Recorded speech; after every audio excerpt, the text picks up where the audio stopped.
Bendito Dios, cuántas gracias te damos, Señor, porque una vez más tú nos permites saber tu palabra y poder escudriñar, Señor, las grandes promesas y las verdades que tú tienes en ella. Te rogamos, pues, Padre, que tú uses mi boca, que Dios sea un instrumento para que podamos ser edificados a través de tu palabra en esta tarde. Que tú dispongas nuestro corazón y nuestro entendimiento, Señor, para aprender esas promesas y esas verdades que tú tienes para nosotros hoy. Y que podamos, Señor, aplicarlas cada día de nuestra vida, Padre. Pues te lo rogamos en el nombre de nuestro Señor Jesucristo. Amén. Amén. Pueden sentarse.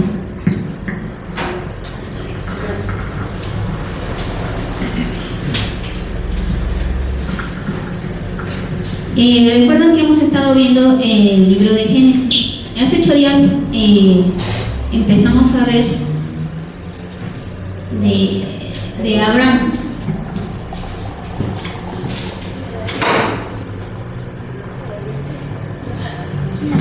Recuerdan que a Dios le hizo la promesa de que le iba a dar un hijo a Abraham, pero ¿de quién? De su mujer, no de su sierva.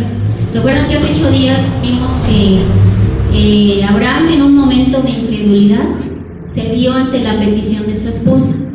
Como ella no veía que la promesa no llegaba, dijo: le voy a ayudar a Dios, y le da a su sierva, y ella concibe de Abraham un hijo. Pero Dios le había hecho la promesa a Abraham, pero lo leímos, ¿verdad?, a través de la vida de su esposa, no de la sierva. Aunque Dios, fíjense, cuando nosotros desobedecemos a Dios, Dios aún así tiene misericordia de nosotros. ¿Por qué? Porque cuando ya esta Agar, se llamaba la sierva, concibió de Abraham, no le dijo: pues como no eres parte del pacto, ni de ti va a venir la promesa, pues te dejo ahí, ¿no? No, sino que le dice que la va a bendecir, y también de Ismael, que es el hijo que tuvo Agar. De ahí también hizo una gran nación. No de ahí iba a venir nuestro Señor Jesucristo, pero también hizo una nación de él. Entonces, fíjense, cuando nosotros hacemos las cosas a nuestra manera, las cosas no van bien, ¿verdad que no? Para nosotros las cosas como Dios lo dice, las cosas no van bien en nuestra vida. Aquí Abraham y Sara quisieron hacer las cosas a su manera, a su tiempo, y entonces empezaron a tener problemas. Agar, que era la sierva, se burlaba de Sara, porque Sara no podía tener hijos. Entonces ella se burlaba, y Sara le dice a Abraham: mira que esta sierva ya me tiene hasta acá porque se burla de mí y no puedo tener bebés. Y Abraham le dice: pues haz lo que quieras con ella. Yo, si tú la quieres correr, córrela, y yo no tengo problema, ¿no? Había roces entre ellas, y Sara empieza a tratar duramente a Agar, y ella reacciona huyendo y se va. Pero aún en ese destierro, cuando ella sale, Dios tiene misericordia de ella. Miren, algo importante. Aquí dice: a Abraham y Sara la habían considerado solo un objeto. ¿Por qué? Porque solo la habían usado para que Abraham tuviera ese hijo que Dios les había prometido. Entonces la habían usado como un objeto para llevar a cabo su propósito.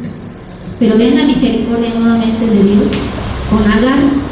Y cuando Agar está ahí en el desierto, Dios le dice que se regrese, que Él la va a cuidar y la va a tratar. Y ahí vemos cómo Dios no hace excepción de personas, ¿no? Está con Agar, y a pesar de que ellos la usaron de esa manera, Dios la toma como alguien importante y le dice: regresa con tu sierva, con tu dueña, porque ya en ese tiempo los tenientes los compraban, ¿no? Los tenían, y les llamaban señores. Entonces le dice Dios a Agar: tú ve y regresa a tu señora, que, ¿cómo dice aquí? Sumisa. ¿Por qué? Porque Agar estaba haciendo ¿qué? Activa, ¿verdad? Estaba siendo activa. Entonces le dice: sí, puedes regresar, pero sumisa. Miren, yo les voy a compartir esta frase. Hace Hace tiempo les compartí otra, ¿se acuerdan? ¿Recuerdan qué frase les compartí? El mundo nos separa de nuestra fe, nos separa de Nuestra fe nos separa del mundo o el mundo nos separa de nuestra fe. Y ahora tenemos esta frase que dice: venceremos sometiéndonos y escaparemos volviendo. ¿Por qué vencemos sometiéndonos? Por lo que hizo la doncella, ¿no? Que primero se fue y luego Dios le dijo que regresara a Sumisa, que ella no pudiera salir. Así en nuestra vida también debemos someternos a Dios para que podamos vencer. Si nosotros no nos sujetamos a Dios, las cosas no van a ir bien en nuestra vida. Y dice: escaparemos volviendo. O sea, escaparemos de la vida que venimos viviendo, volviendo hacia quién? Hacia Dios, ¿verdad? A la vida plena. Vamos a estar yendo un poquito rápido porque el día de hoy tenemos que terminar hasta el capítulo 25 para que podamos seguir avanzando.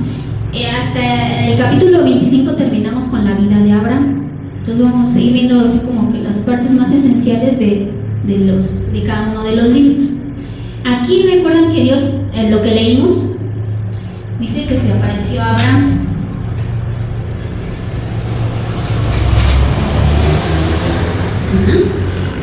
Ya había pasado lo de Agar, que habían tenido el hijo. Y Dios les hace una reprensión ahí, no grande, pero sí les dice que están haciendo malas cosas con Agar, ¿no? Por las consecuencias que tuvo. Y Dios le dice que Él es poderoso para hacer qué. A ver, ¿quién nos ayuda a leer esta frase?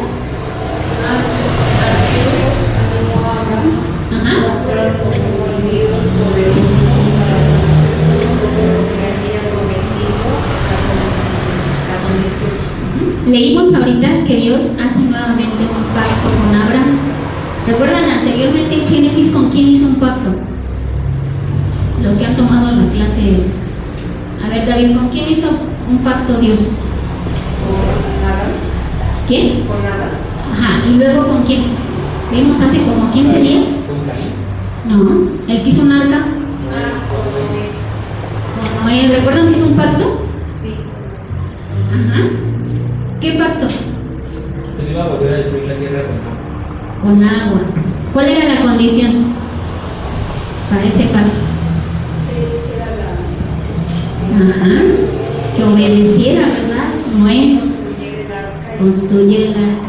Ajá, esa era la condición. ¿Cuál era la señal de ese pacto? ¿Recuerdan?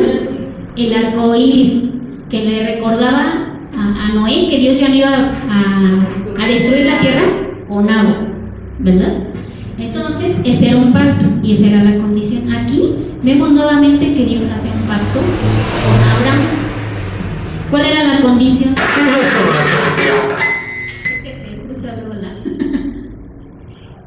Dios le dice a Abraham: yo voy a hacer un pacto contigo. ¿Cuál era la condición? A ver, hermana Graciela, ¿cuál era la condición? Anda delante de mí y sé perfecto. Que no hubiera, ahora sí que se cortara conforme Dios. Ya vimos que había desobedecido a Dios con Agar, ¿verdad? Sí. Desobedeció. Las señales. Dios, fíjense, un pacto se compone de las personas que lo componen, de una señal y de una condición y de una promesa. Entonces aquí estamos viendo la condición. Adán tenía que ser obediente, perfecto. Y vamos a ver cuáles eran las señales de ese pacto, que la leímos ahorita en el capítulo.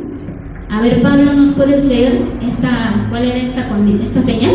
El cambio de nombre: Abraham, padre enaltecido por Abraham, padre de una multitud, Isaí por Sara, tiene el mismo significado. Un cambio de nombres es una señal de favor divino. Una de las señales de este nuevo pacto, ¿cuál era? Abraham, así solito, sin la H y sin la R, era padre enaltecido. Pero ahora Dios le había prometido ¿cuántos hijos? Una muchedumbre. Muchos, ¿no? Entonces le cambió su nombre. Aquí en el hebreo, Sarai y Sara significan lo mismo, solo cambia el significado. El significado es el mismo. Y aquí dice que el cambio de nombres era una señal del favor divino. ¿Qué quería decir? Que Dios los estaba tomando en cuenta nuevamente, a pesar de que ellos habían desobedecido, para hacer nuevamente un pacto. Y a la siguiente señal, una señal eran los nombres que Dios les cambió. Y la siguiente señal dice que era la circuncisión. ¿Sí sabemos qué es la circuncisión? Cuando a los varones les cortan el vellito que tienen en su pene, esa es la circuncisión. Entonces, esa era la señal que representaba purificación y renovación del corazón. Ahí lo leímos que le dice Dios a Abraham: tú vas a circuncidarte tú, a tus hijos, y a quién más, a Pablo, a sus siervos, y si tienen esclavos, a sus esclavos, o si tienen un extranjero en su casa, todos los varones tenían que ser circuncidados. El que no se circuncidara, ¿qué le pasaba? ¿Recuerdan? Lo leímos ahorita. Lo mandaba a matar, bueno, tenía que morir. No iba a ser parte de ese pueblo, de la promesa. De la promesa que Dios le había hecho a Abraham, de ser de él una nación grande. Entonces, la otra señal era la circuncisión, pero no solo la del prepucio de los varones, sino la obediencia.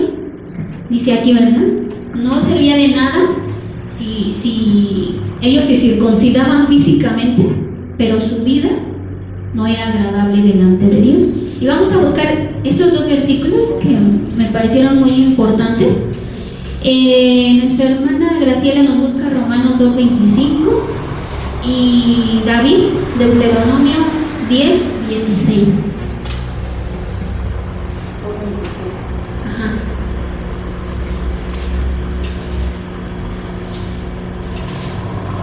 Y David, Deuteronomio 10:16.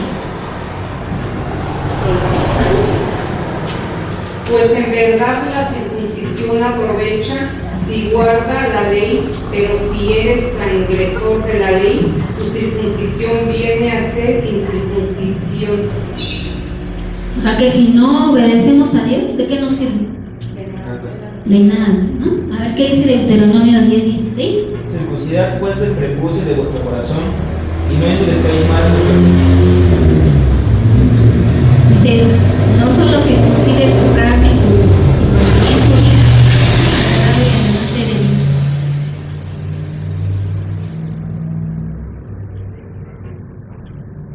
Dios. Siguiendo con otro de los capítulos, ¿recuerdan quiénes eran Sodoma y Gomorra? ¿Sí han escuchado de las ciudades? Y dice que su pecado era ya que el colmo, ¿no? Y había llegado ante Dios y Dios había decidido destruir ambas ciudades. ¿Quién vivía ahí en Sodoma y Gomorra? ¿Recuerdan? Lot, el sobrino de Abraham. Lo que estaba comentando mi esposo hace rato en la oración, de que Abraham estaba intercediendo por Sodoma y Gomorra. Y dice que empezó con 100 y luego le fue a 50, luego a 30, luego a 10. Y luego dijo, bueno, si hubiera uno, ¿no? ¿Quién vivía ahí? Ahora Lot, ¿no? Fíjense, ¿recuerdan cuando vimos la parte de Noé? Los que estuvieron en la clase, ¿recuerdan que también Dios a quién le reveló sus planes?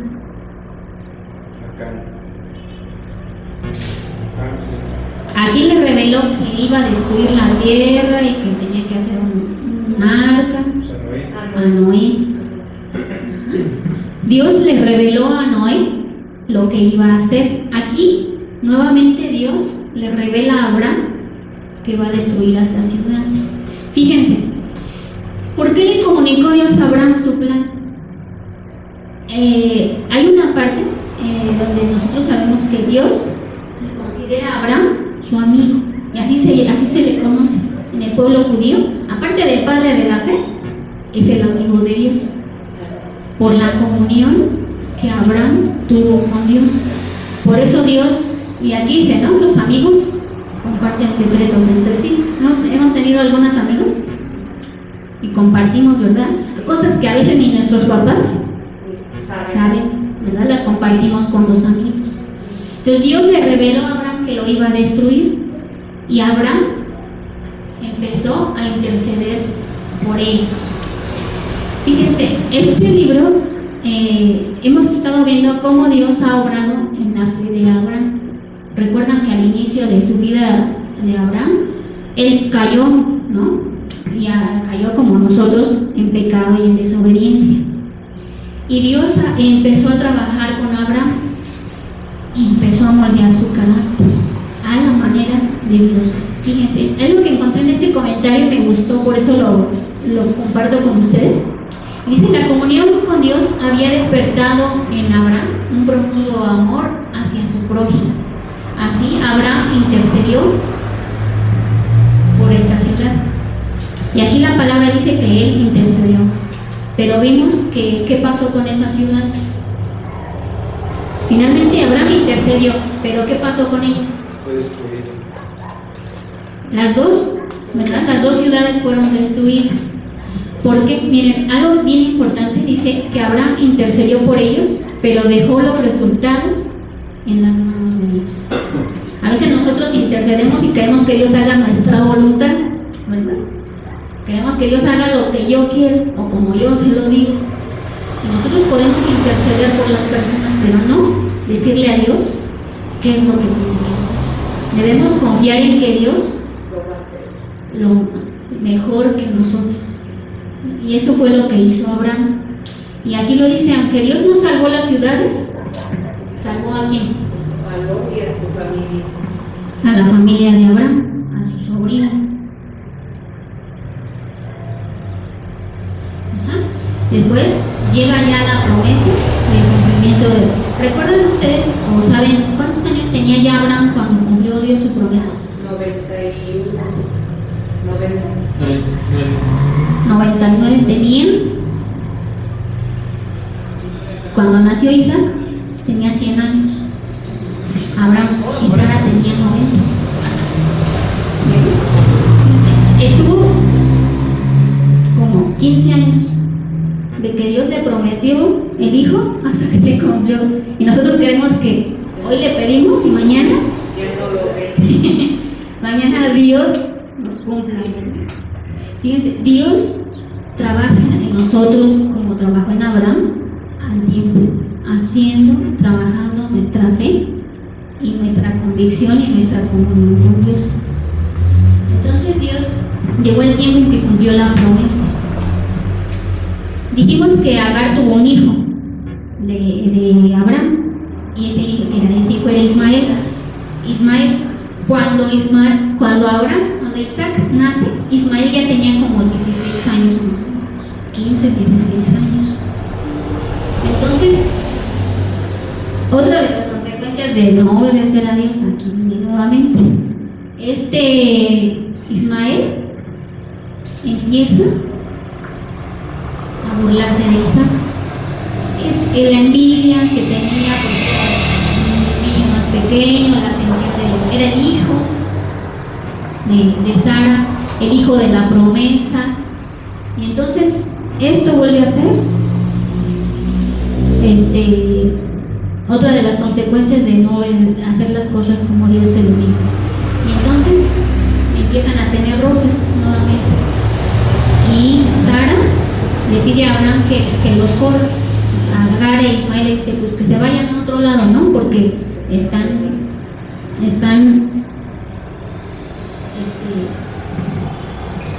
teniendo problemas con Isaac, ¿no? Entonces dice: aunque Agar e Ismael fueron expulsados, Dios cumpliría su promesa de cuidar de ellos y de hacer una nación de Ismael, que son los árabes. Los árabes vienen de Ismael y los judíos. Dios, a pesar de que nosotros no hacemos las cosas como a Él le agradan y nosotros tenemos que pagar las consecuencias, la misericordia de Dios siempre está presente en nuestra vida. Pero ahora llega la prueba más grande de la fe de Abraham. ¿Qué hizo Dios? Ya tenía Isaac. Sí lo probó su fe pidiéndole la vida de Isaac, su único hijo. ¿Cuántos años tenía más o menos Isaac? Como 12 o 13. Era como un adolescente. Sí. Ese era Isaac. El propósito de la prueba, fíjense, cuando Dios nos pone a prueba, cuando permite que seamos probados, Dios tiene un propósito. La prueba no viene nada más porque sí. Dios tiene un propósito. ¿Cuál era ese propósito? En la vida de Abraham, aumentar su fe, pero ahorita lo vamos a ver un poquito más adelante. Tiene otro propósito. De darle la oportunidad de alcanzar una victoria mayor y recibir una revelación más profunda aún de Dios y su plan. ¿Recuerdan cuando Abraham va subiendo al monte y va con su hijo? Y ya cuando llega al lugar que Dios le había dicho, Abraham le dice a sus siervos: ustedes quédense ya aquí, yo voy a subir solito con Isaac. Y llevan la leña y llevan todo para el sacrificio. Y los siervos le dicen, y Abraham le dice a los siervos: espérense aquí, nosotros vamos y regresamos. Cuando Abraham sabía que iba a ir a sacrificar a Isaac. ¿Cuál era ese? Dice que iba a recibir una revelación más profunda de Dios. Abraham no entendió la razón, pero obedeció inmediatamente. ¿Recuerdan cuando Dios le dijo a Abraham: te tienes que ir de aquí, de esta tierra y de tu familia, a un lugar que yo te voy a decir? ¿Qué hizo Abraham? Lo meditó, dijo: no, pues quién sabe, tengo que vender mis tierras, tengo que irme a otra ciudad, quién sabe si allá, dónde me voy a quedar. Obedeció, ¿qué? Inmediatamente. Abraham tenía la convicción de que Dios resucitaría a Isaac de las cenizas. Este es el versículo que les digo de cuando deja a sus siervos y le dice que ellos van a regresar. Pero Abraham tenía la convicción de que, fíjense, Abraham tenía la convicción de que aun cuando sacrificara a Isaac y fuera consumido por el fuego, Dios lo iba a levantar de las cenizas. Abraham tenía esa convicción de que Dios iba a resucitar a su hijo. Fíjense, este concepto para nosotros no es nuevo, ¿verdad? La resurrección nosotros vamos a resucitar para irnos con Dios, pero en ese tiempo no tenían ese concepto de la resurrección. Y miren, aquí Abraham eso es lo que él tiene esa convicción de que Dios iba a levantar a su hijo aún. Aunque, fíjense, Abraham no estaba pensando en que Dios iba a evitar que él matara a su hijo, pero sí que lo iba a resucitar de ahí, de las cenizas, ¿no? Aquí lo dice, ¿no? El plan divino para resucitar fue la cumbre de su fe. Pero no solo eso, sino que Dios quería ver el amor que Abraham tenía para Dios aún sobre su hijo y la promesa dada, porque ¿qué le había prometido Dios en este pacto que vimos hace un instante? ¿Que iba a ser padre de qué? De muchas gentes. Entonces, si Dios le pide a Isaac, ¿de dónde vendrían la multitud de hijos o de descendencia? Entonces, Dios quería que Abraham aprendiera esto. Dios quería ver cuánto Abraham le amaba y cuánto confiaba en las promesas de Dios. Dios no nos pone a prueba cuando Él no ha vivido. Fíjense, ¿qué hizo Dios al mandar a su Hijo Jesús al mundo? ¿No hizo lo mismo que Abraham? Sí, lo mandó a ¿verdad? sacrificar para perdón de nuestros pecados. A su único hijo lo dio para perdón. Que lo sacrificáramos, que lo matáramos, que eso lo hizo Dios. ¿Por qué? Por amor a nosotros. Por amor. Ahí vemos el grande amor de Dios para con nosotros. Él no le estaba pidiendo a Abraham una cosa que él no hubiera hecho. De ese amor que Dios tenía. Aquí vemos que el siguiente capítulo habla de, y fíjense, dice que Sara es la única mujer de la cual se narra su sepultura, pero también es la única, le dedica un capítulo a la sepultura de Sara, cómo fue enterrada, en qué lugar. Macpela, en la cueva de Macpela, se llama la heredad que compró Abraham. Y dice que es la única mujer de la Biblia de quien se menciona la edad que tenía al morir. De ninguna otra mujer, ¿eh? De ninguna. Los varones sí. Y ahí lo dice, era Abraham de tantos años y murió cuando tenía tantos años y así. Pero de Sara es la única mujer, porque ella fue la madre de todos nosotros, de toda la descendencia de Abraham. Y ahí lo vemos. ¿Por qué se dedica tanto espacio? Porque tenía la misma fe, aunque hubo un momento en que igual Sara se rió, ¿recuerdan? Cuando...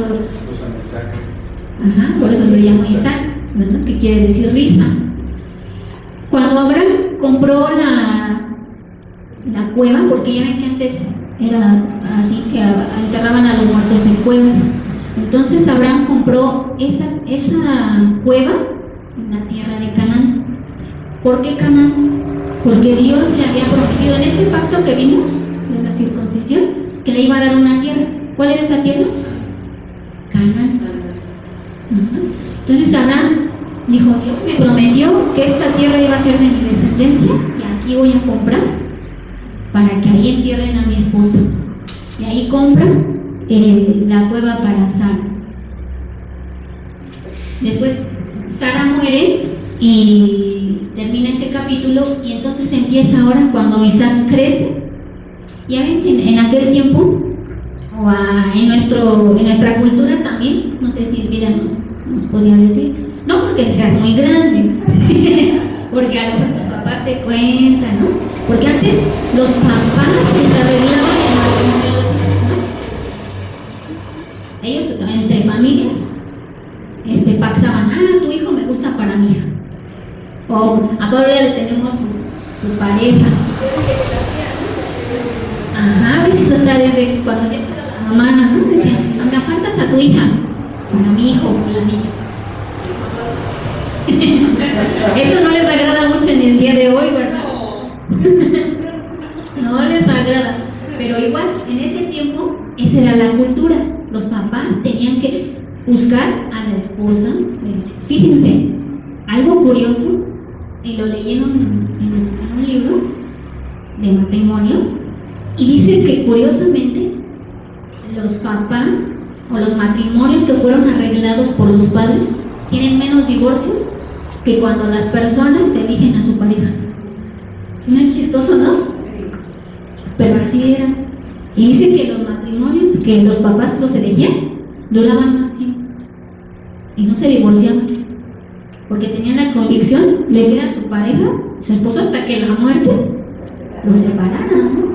Pero fíjense qué curioso. Al día de hoy, ¿cuánto duran los matrimonios? ¿El qué más? Un año, ¿no? Sí. Son matrimonios con mucha. A veces un mes y ya. Sí. Incompatibilidad de caracteres y ya. Luego dicen, duró 10 años de novios y antes se divorciaron. Sí. Ay, como que de no creerse. Entonces aquí Abraham, como ya no estaba Sara, pues le tocaba encontrar la esposa para Isaac. Pero ellos vivían en Canaán, una tierra en la cual no se adoraba a Dios. Entonces él dijo, no, yo no quiero que mi hijo tenga una esposa de aquí. Quiero ir a mi parentela, a sus parientes, ¿no? Y le dijo, y ahí voy a encontrar una mujer que obedezca y que ame a Dios. Y empieza a matar a su siervo a que busque a la mujer para su hijo. Fíjense, hay cosas